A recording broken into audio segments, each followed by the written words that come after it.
things have changed. There's a crisis in America, and Dan Ives has piped it down. There was a color scheme going on back when there was American exceptionalism.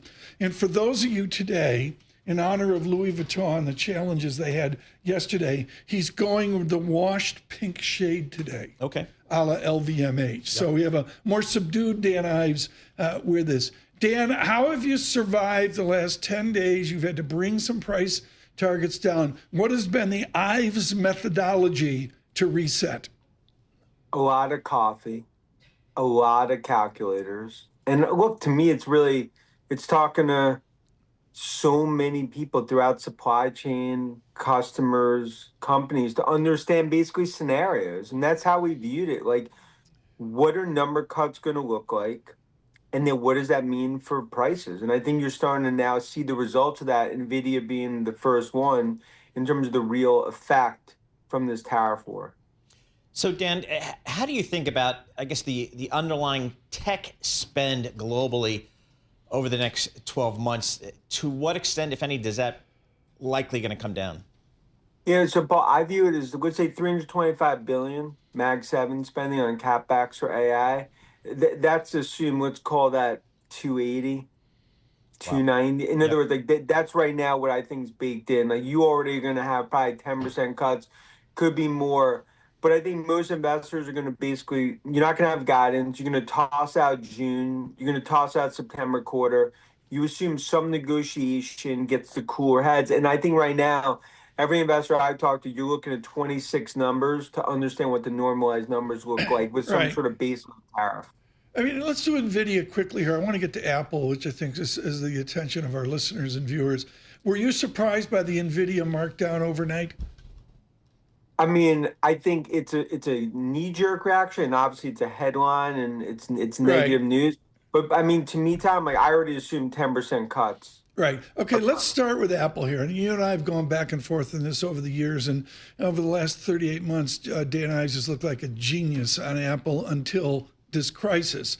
Is there persistency of cash flow that is provided for share buyback and dividend growth? Is it still there? It's that. I mean, look, even, when you scenario and sort of put pressure on the model and stress test it, cash flow comes down 5%, maybe 7%. The reality is that a lot of that on Apple, I think, starts to now get factored in. It comes down to with China numbers, unless these tariffs in their current state stick for 90 days and longer, then to me, Apple right here, I mean, it is a name you own. Does Tim Cook, Dan Ives, with all of your Pacific Rim work, does he have a special relationship with Beijing? Oh, I mean, look, Cook's 10% politician, 90% CEO. No one understands Beijing's supply chain better than Cook.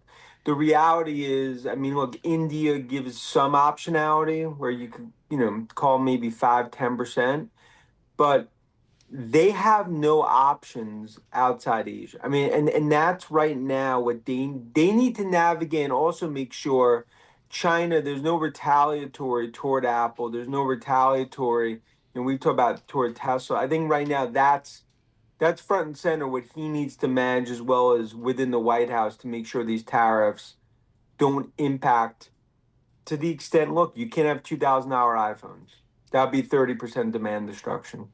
Wow. So, Dan, I mean, when you talk to the executives in Silicon Valley, do they expect this to be the new normal for at least the next 4 years, I guess? No.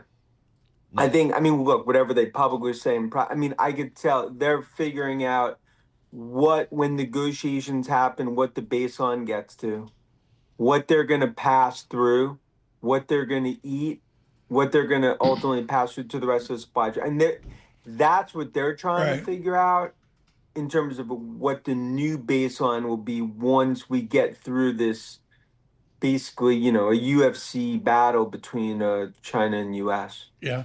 Dan Ives with us, folks, here with Wedbush. We continue. We welcome all of you in your commute across the nation. Just a terrific set of conversations today.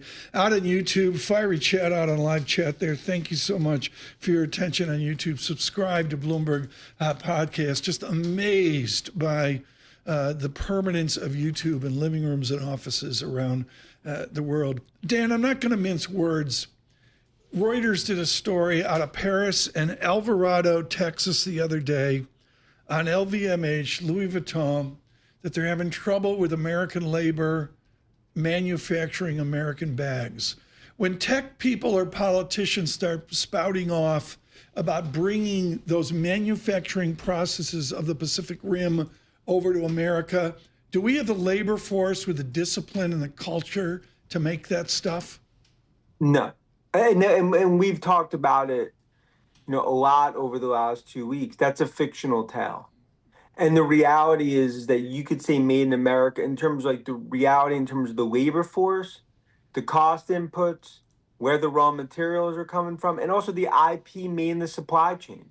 You have a factory here where the chips made, they're made in Asia. And that's the reality of the situation. And that's why I've said, like, this is something where for the first time in 30 years, the U.S. is ahead of China when it comes to tech.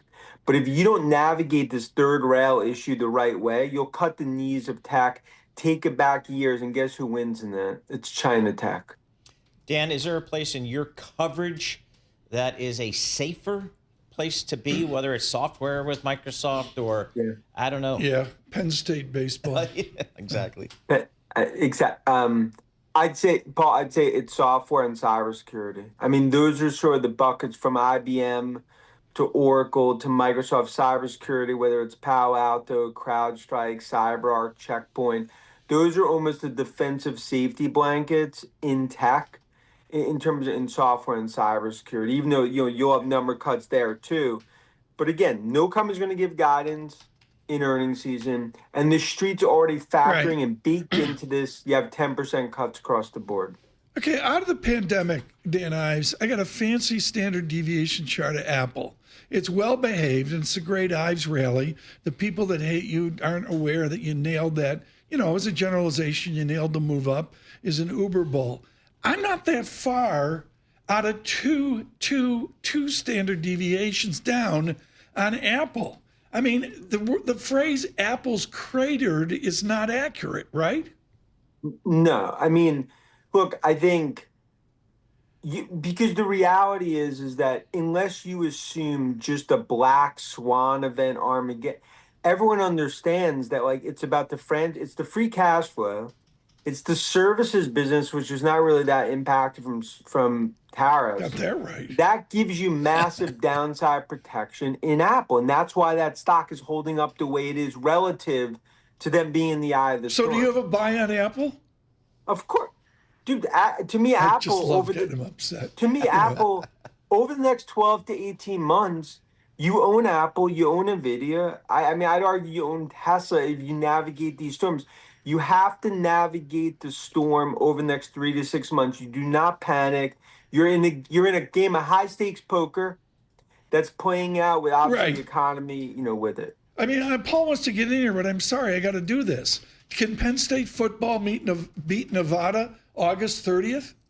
Oh, that's going to be a nice tune-up game. I mean, yeah. Look, again, like I said, for all the SEC fans out there, they had their run. Now it's Big Ten's run. Penn State 25, Michigan, Ohio State, and then Penn State 3 in a row, right? For natties. And then they play FIU. I don't even know what FIU is. Dan Ives, go away. I'm sorry, Paul. I know you wanted to get. I just love busting his chops.